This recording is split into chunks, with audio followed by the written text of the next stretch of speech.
Un monde, mais 1 milliard de manières de le voir. Il existe autant de regards sur les choses que de personnes et de choses. Le paradigme mental de chacun détermine ses perceptions. Avec le temps, une même chose te paraîtra différente.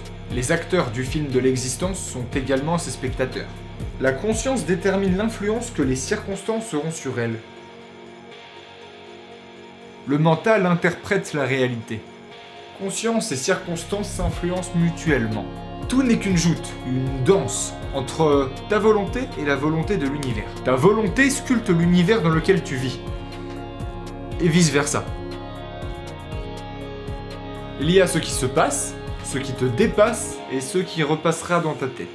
Ton attention est l'outil avec lequel tu façonnes ton mental. Tailler son esprit est une compétence à développer. Il y a un monde entre ce que ta conscience perçoit du monde et ce qu'il est réellement.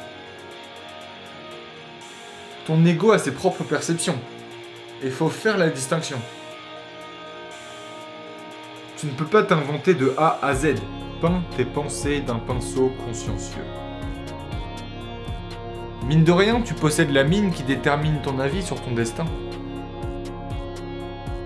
Ton passé, ta philosophie, ton ego, ton corps, ton état d'esprit dirigent tes ressentis et tes réflexions dans chaque situation. La personne que tu veux être est le résultat d'un processus volontaire. Nous sommes des équations incluses dans une équation, et nos consciences sont les variables. Un acte, événement ou fait se lie avec l'œil de la conscience, et celui-ci en formule le sens.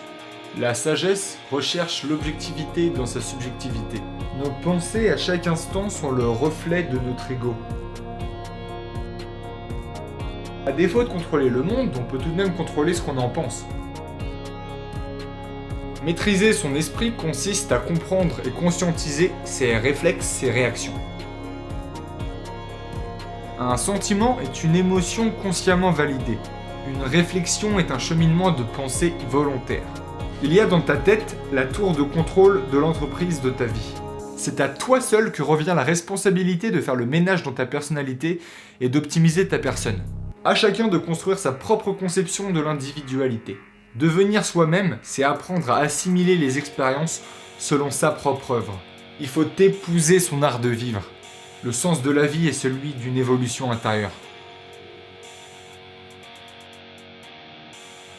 C'est lorsque l'œuvre de l'univers et l'œuvre de ta vie concordent et se synchronisent à l'osmose que tu peux œuvrer en parfaite harmonie. Qu'est-ce qu'une situation si ce n'est ce qu'on en pense ?